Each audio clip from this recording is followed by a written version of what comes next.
Hi, everyone. Welcome to another episode of Unleash Her. So, in case you don't know me, I'm Roberta, and I'm your host for today's podcast. And this is where we empower women to heal from within and to embrace their authenticity while creating extraordinary lives.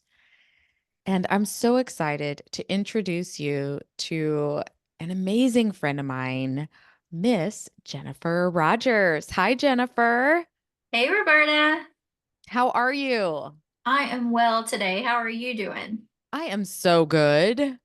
Thank you so much for being here today. I'm so excited to talk to you. And of course, we had a few minutes to chat before we got started. And let's just say it's been an interesting day.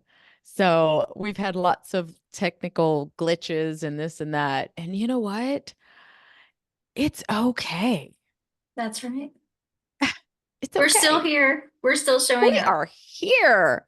So if you wouldn't mind, please tell us a little bit about you. Yeah. Well, first of all, thank you for having me today, allowing me to come in your space a little bit. Again, my name's Jennifer Rogers. I am from Norman, Oklahoma. I always get asked, where are you from when I start talking? So there it is, if you're wondering where that lovely accent is coming at you. But from Oklahoma, born and raised my whole life. And I am most excited to share with you that I've got grandbaby number 6 coming. And Oh my so, gosh. yes, so excited about that. And that is, one of the best things that lights up my life right now is spending time with my kids and definitely my grandkids. So enjoying every minute. I love that. Congratulations. Thank you. And you look way too young to have six grandbabies, I must Yes. say.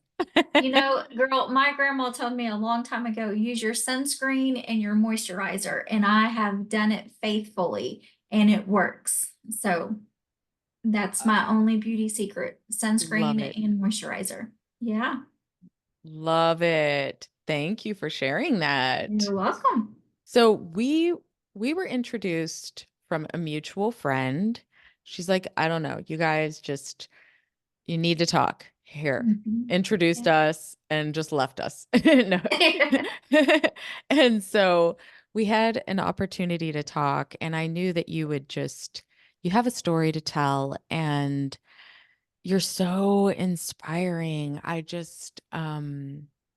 My goodness, if you could, whatever you want to share with us, I would love. Absolutely. Well, I always say that, life doesn't just hand you one trauma, it hands you many. And so I'm like every one of you that's listening. I've had many traumas in my life, but the one that really defined me, if I was to look back and say, this is the road that set me on my trajectory to be the woman I am today, was when I was 8 years old. And I just want to share that this may be a little bit of a trigger warning for some of the listeners. The story may be hard to hear, but we share it in truth and we share it in healing. And more importantly, we share it in empowerment because at the end of the day, we own our story. Our story doesn't own us. And we get to decide how we're going to survive and live. So I'll take you back. The very first time I recall a gentleman coming in my bedroom, I was 4 years old. And he woke me up in the middle of the night by placing his hands between my legs. And I immediately woke up. My eyes are just wide awake. And I ask, "What are you doing?" And he says, "I'm just checking to see if you need to use the restroom." At 4 years old, I'm potty trained. I can get up, I can go to the restroom by myself. I don't say anything, I don't question anything. I just, in my 4 year old mind, I rationalize, well, he's an adult. That must have been what he's doing, right? So I don't say anything to my mom. I go on. A few weeks later, we move and we move into this big, beautiful home, big 2-story home. And to me, it's picture book. It's what every little girl dreams of. I have my own bedroom, go up the stairs. At the end of the stairs, I've got this beautiful window that looks out over the neighborhood. My little brother, the little pesky brothers at the end of the hallway. And my mom and her husband, who's not my biological dad, sleep in the middle bedroom. And it's not long before my stepfather starts coming into my bedroom at night. But unlike being the 4-year-old and remembering the first time it happened so many times, I can't recall the first time it happened. So this continues on from age 5 to age 8. And many nights it happens. I don't know how to report it to my mom, share it with friends, share it with family. But I'm telling you, at that young age, I knew this wasn't right. This isn't what happens to other little girls. This doesn't happen to anybody that I've known. And the best word I could think of was, this is weird, right? This is strange and weird, because I have this man coming to my room, waking me up and telling me all these horrible things. If you tell, I'll do this to you. I'll harm you. I'll harm your mother, and fill in the blank with whatever worst case scenario you can think of. And that's what my 8-year-old ears heard. And that's what I woke up to. And so there I am, frozen in that 8-year-old body. And so I thought, okay, I've got to save myself somehow. So I thought, I'll get my little brother to sleep in the bed with me. Surely if he's in here, this will stop. So I go down the hall. I start asking my brother to come to bed with me. There's a 3-year difference between us.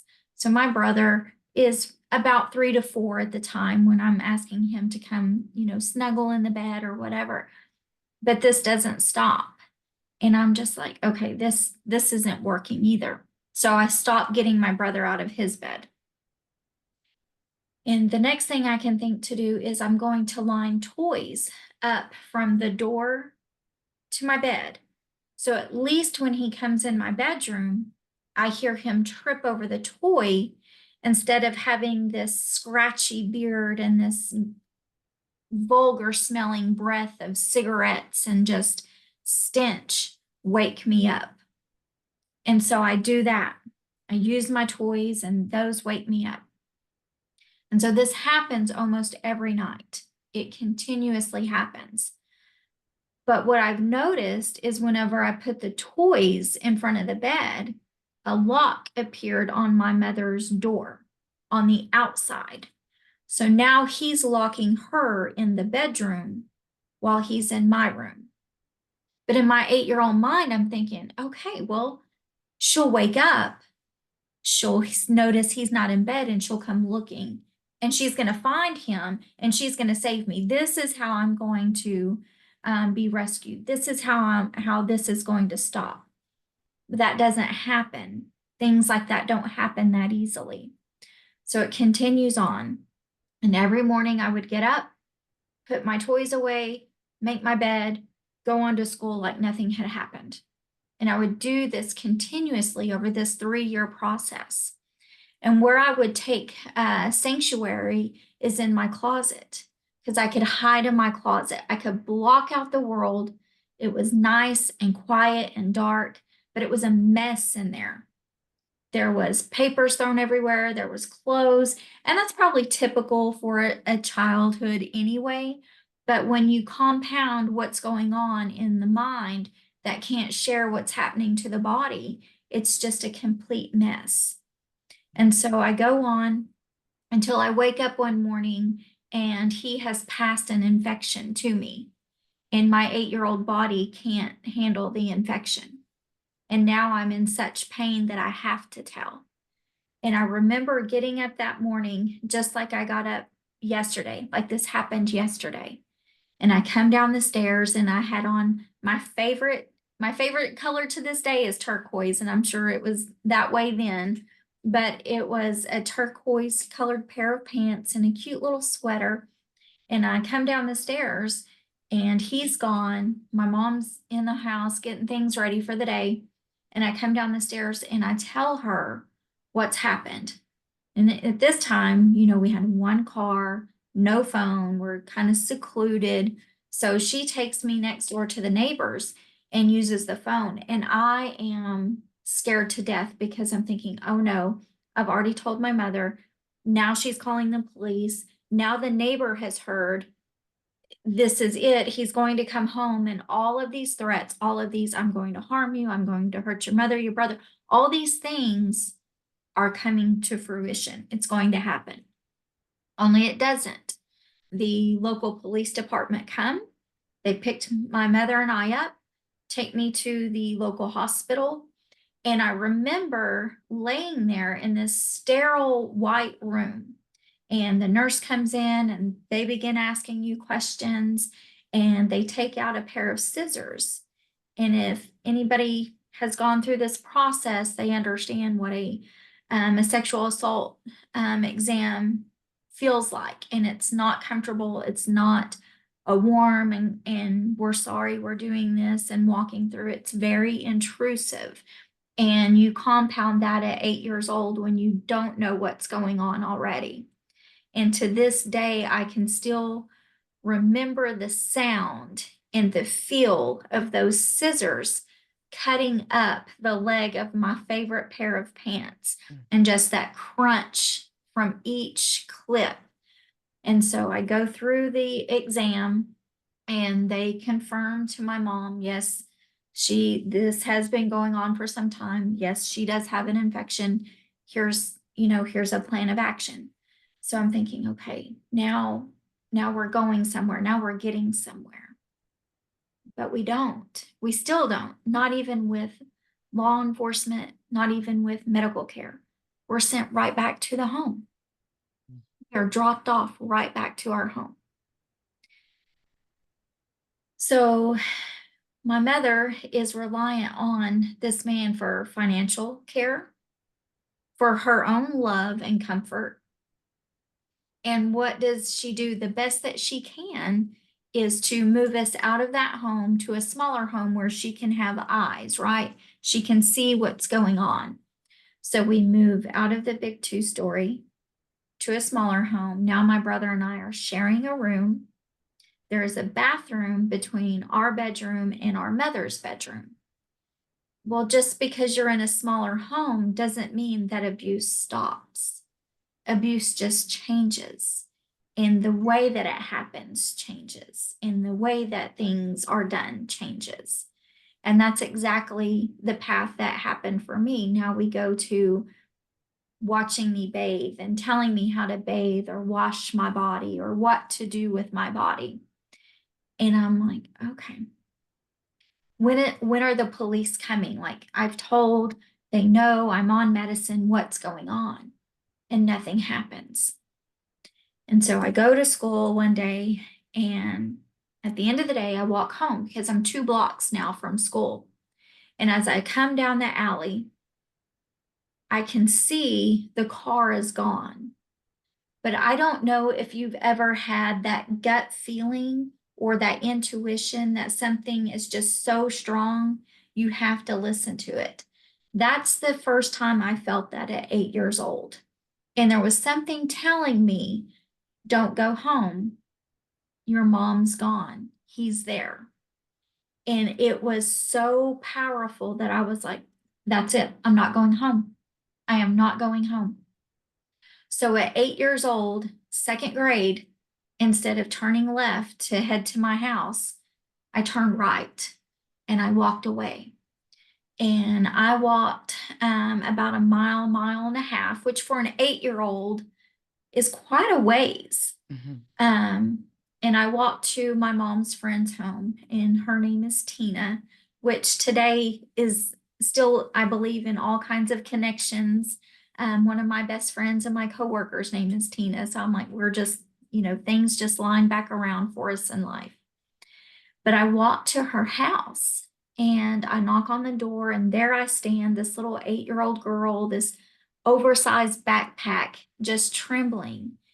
And she opens the door and she says, Jennifer, what are you doing here? And she's, come in the house, come in here, what's going on? And I said, will you please call my grandmother?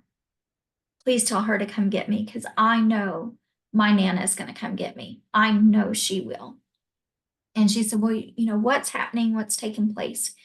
And so I tell her everything that has gone on. And she says, okay, I'll do this for you. And she doesn't ask me any questions. It was not like what I'd been through at the hospital where it's so intrusive. It was, okay, we'll do this. And she said, come in the kitchen with me. I'm repotting some plants. Why don't you help me do that? And so we did. We sat down on the kitchen floor, and I remember she had those tiny styrofoam cups, and there was potting soil around. And so we were just messing with these cups and these plants. And there came a knock on the door, and she swooped me up in one big hug and grabbed my backpack, took me to her bedroom closet and puts me in the closet. And she says, I want you to be very quiet. Don't say anything. Okay. So she goes and answers the door, and it's my mom at the door, and she's crying, and I can hear her from inside the closet crying. And she says, Tina, I don't know where Jennifer is. She didn't come home from school today, and we can't find her. And in that moment, I was torn because now I've scared my mom. I need to go to her. And I'm sitting in that closet like, do I get out? Do I stay? Tina told me to stay, but my mom's crying. So you've got this 8-year-old confusion and this push and pull going back and forth on what do you do when you just made the biggest step to save yourself, right? And I hear Tina say, I have your daughter and you can't have her. And as soon as I heard those words, Roberta, it was like a weight lifted off of me because somebody listened, somebody cared, and somebody, more than anything, believed me, believed me. And so, she was true to her word. My mother left. My grandmother showed up, collected me and my little brother, and we go to live with her for some time. And that is beautiful. She gets me some counseling, gets me in some programs and things to put me on the right path. And I said at the very beginning, life doesn't just hand you one trauma. And so my mom did some work, and she left that gentleman, remarried, and we go to live with her again. And this man is, she's told him our story, what she's been through, and we immediately get, oh, I would never harm your children. I would never this, I would never that. And those nevers never came. Should have never been a part of that sentence because those are the things he exactly did. And it took her 7 years to get away from him. And it started out slowly with him, just watching here, watching there. And I thought, I'm not doing this again. I am not going through this again. And I remember the first time that he tried was, I was probably 14 or so. Do you want to drive the car? Well, what 14-year-old doesn't want to drive? Every 14-year-old wants to drive. And I'm thinking, yeah, let's go.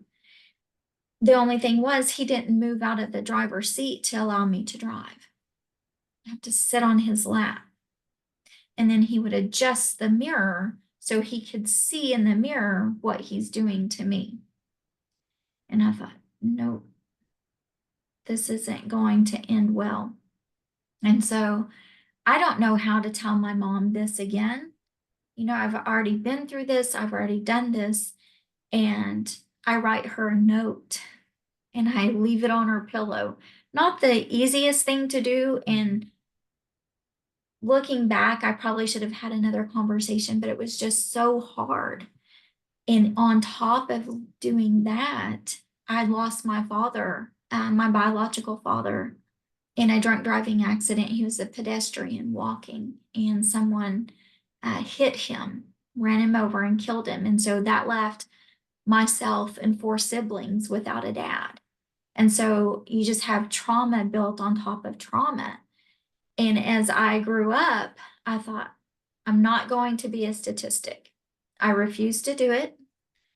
The state of Oklahoma has already placed me in this statistic profile, but that doesn't mean I have to live there. I get to choose where I want to go. And so after my second stepfather molesting me and that coming out, we moved in with our grandparents for the second and final time. We never went back to our mother. And it was hard for me to have that relationship with her because there was a lot of blame, right? I'm your daughter. How do you not stand up for me? How do you not protect me? And I carried that with me for years, lots of years, to the point where there was times I didn't trust her with my own children because would she stand up for them? Would she honor my protection of them? And it was a couple of years ago, I was introduced to Reiki. And it was like the missing piece in my life. And really just to sit in that quiet meditative state. And I thought, I've got to talk to her. I've got to see what's going on. And in visiting with my mother, I found out she was abused as a child by her own grandfather. My grandmother, her mother, was abused by the same man, which was her biological father. My great grandmother abused. So you had three generations above me that had all been abused by men sexually. And for my grandmother, it was her own father that done it and then did that to her daughter. And so I finally was able to see, well, if nobody stood up for them, how could I expect them to stand up for me? And we talk about forgiveness, and that forgiveness really isn't for the other person, it's for yourself. And I wholeheartedly believe that. But when you forgive yourself, you also give a little piece to that person because that changed the dynamic of my mom and I. And it's changed where I've gone in my life. Like I can look at her and I can love her as a mother and not have this hard feeling and not regret not having a relationship with her. We get to move on. We get to enjoy what's here today. But when times are tough, I'll be extremely transparent and honest. I always go back to that 8-year-old little girl because I thought if she had not turned and gone right that day and went left home, this woman wouldn't be here today. And that courage that she has still lives in me. So when there's times I think I can't do something, oh, I didn't, going to college, that's how I got out. I was, any type of education I could receive, I'm signing up for it. So when things would get hard, oh, I can't do this paper. I can't write. Really? You can't? Because I'm pretty sure there was a little girl that did something a lot harder than you did, and she walked you through it. Why don't you talk to her about those things? So it's important to stay connected to that inner child and honor them, what they've brought you through. Wow. You are one of the strongest people I've ever met. Thank you. And just I'm sure everyone is just like, whoa, I can't even imagine what you've been through. But we don't have to keep going back there. We can Yeah. say, look at her right now. Look at what you've done for your life and your family's life. You have Yes. changed the direction of everything. I mean, That is so empowering. Mhm. Thank you. You're welcome. And thank you for sharing all of this with us. And I know some people are just thinking, how did you do that? How did you um and we just admire you for all of those things. When did you start being able to tell your story? Is this something that you're like, have to do this? Like, this is kind of where I've been the past few years. Mhm.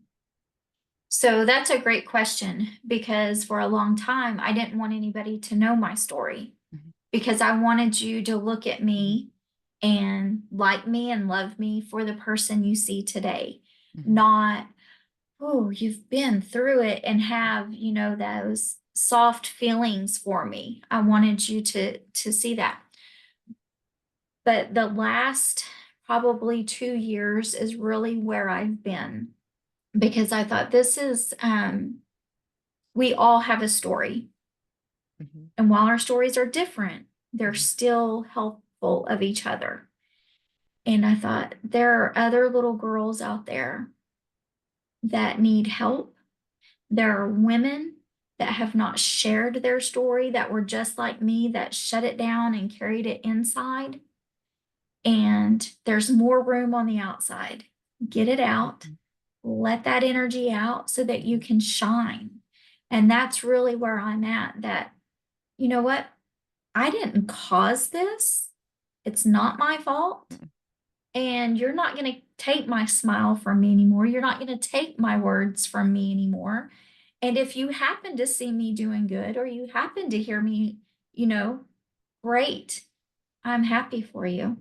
I made it, you know, and I don't let that control hold me down anymore because I put myself in a box for so long. Everything had to be just perfect. I didn't want, and the reason why I didn't want any attention on me, right? mhm, Well, it's okay. It's okay to have attention. mhm, We can go through these hard things in life, and it's okay for others to applaud us. It's okay for us to put makeup on and be beautiful. It's okay to have great relationships with our significant partners. It's okay to enjoy ourselves. And we have to work through and not let our abusers take that from us because we deserve all those good feelings. Yeah. Yeah. Very well said. You're so well spoken. Thank you. And so, the thing is that I, as I was telling you about 7 years ago too, that I was just in an abusive relationship, not a physical, but it doesn't have to be physical That's abuse, right. and I was so embarrassed. It's like I just wanted to move on, move away from all of that. And then the first time that I actually said it out loud, it was like, oh my gosh. Because I want other people to know too that that's not okay to treat people that way. That's right. And so I took the time to work on myself and know my worth and not, because you can get very hard after something like that. You can get Hmm. very stoned and now it's just time to say, okay, you know what? Yes, we do have a story and we're not comparing stories Nope. as we were saying before. And we're here to support each other and encourage each other. And so where does that where does that lead you now? So I woke up, honestly, November 1st, 2022. I woke up and I told my husband, I said, I have to start this women's group. If I don't, I Mhm, know I'm going to look back in life and feel like I missed it. And so I started a women's group, just started on Facebook groups that day. And that's really where my heart is. And it's just a safe place for women to come in and celebrate whatever the win is or share whatever they want to share. I always say it's like, you know, maybe your win is, for me, it was not doing the laundry immediately because again, I had to have things so lined up. Mhm. No, I don't. It's okay to let that laundry sit. You can tumble it dry later, or if somebody needs something to wear and it's in the laundry, they can go get it themselves. It's okay. It's Yeah. all right. I didn't hit snooze to get up and go to work this morning. I got up right out of the box. Great. Because where I'm from, one of the first things that we're always asked is, where do you go to church? What church do you belong to? And I was very cautious of that with my group because for some of us, Mhm. we have church trauma. So I wanted my group to Mhm. be open to everybody that says, hey, if you want to post biblical verses here, by all means do it. If you want to come in and you do tarot readings, by all means do it Mhm. because we're all on a different path. But what we all have in common, we're all women and we're all Mhm. just trying to make it through the day. And the way we're going to do that is through kindness and support. And that's what I ask in my group is uplift each other. You know, let us know if you have your own business, tell us about it. We want to buy from you. Just like you have a podcast, tell Mhm. us about it. We want to follow you because Mhm. that's what it's about. It's about those true connections. And that's where I want women to come and feel safe and secure. And to, they find a funny meme, pop it in there. Let's go. Let's laugh together. You need us to pray for you today? Put it in there. You've got it, sister. We've got your back, and we've had a retreat. We held a retreat in November of last year. It was my first retreat. I didn't know anything about it. I've learned some lessons, Mhm. but it was called the Healing Retreat. And it was the most beautiful thing. But I'll tell you, the greatest takeaway was to be able to call my mom up in front of that group, have her sit in a chair and tell her, I've forgiven her a long time ago. She needs to forgive herself and she needs to do her own work and love herself and move on. And while I'm sharing Mhm. this, someone in the crowd yells out, I love you. And then it was just a ripple effect of I love you, I love you, I love you, pouring that into my mom. And I could not have asked that group of ladies to support me anymore in that moment. And that defined what my group was about right there. Oh, wow. That's Yeah. beautiful. That gives me chills, and that's what it boils down to is love. Yes. Love. Love. We Self just love, love of self-love. others.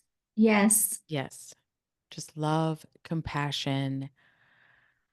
So beautiful. Oh my gosh. Um you have a mission. I do. Mhm.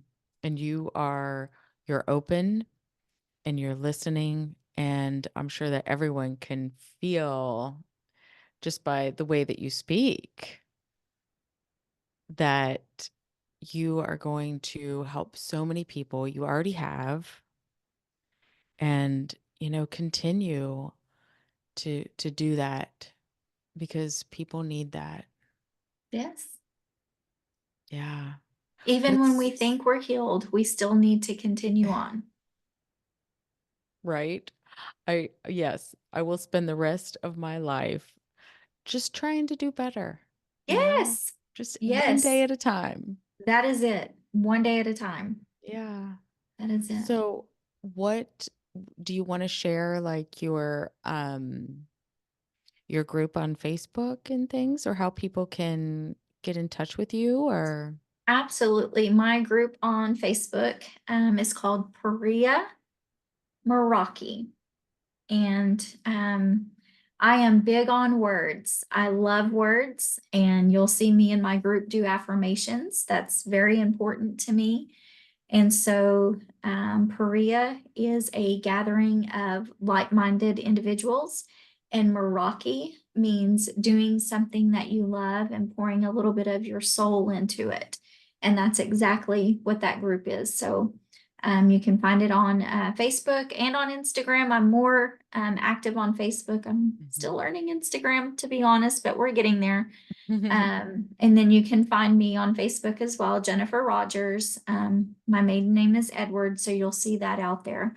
But I would love to connect with whoever, feels like they need that encouragement, empowerment, or would want to join the women's group because we're always arms open and welcoming.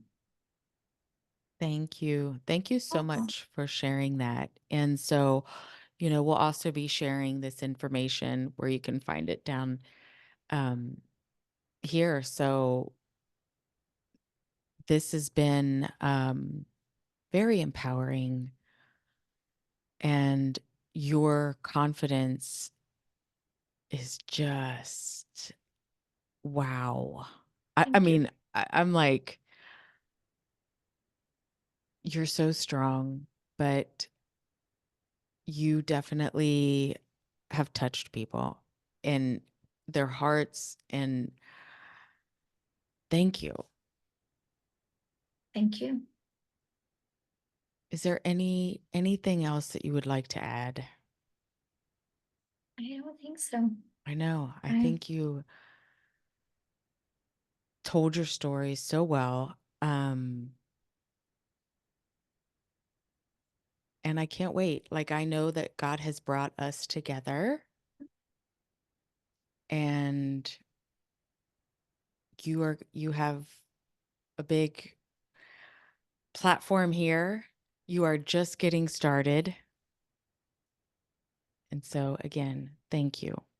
No, thank you, Roberta, for your time, and thank you for having me today. Right. Thank you, everyone.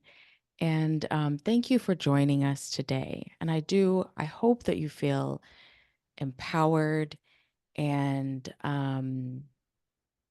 reach out if you want to talk. And I love to leave this instead of saying goodbye, because my grandma never wanted to say goodbye. Mhm. And she would, so instead of goodbye, I'm going to leave you with so long.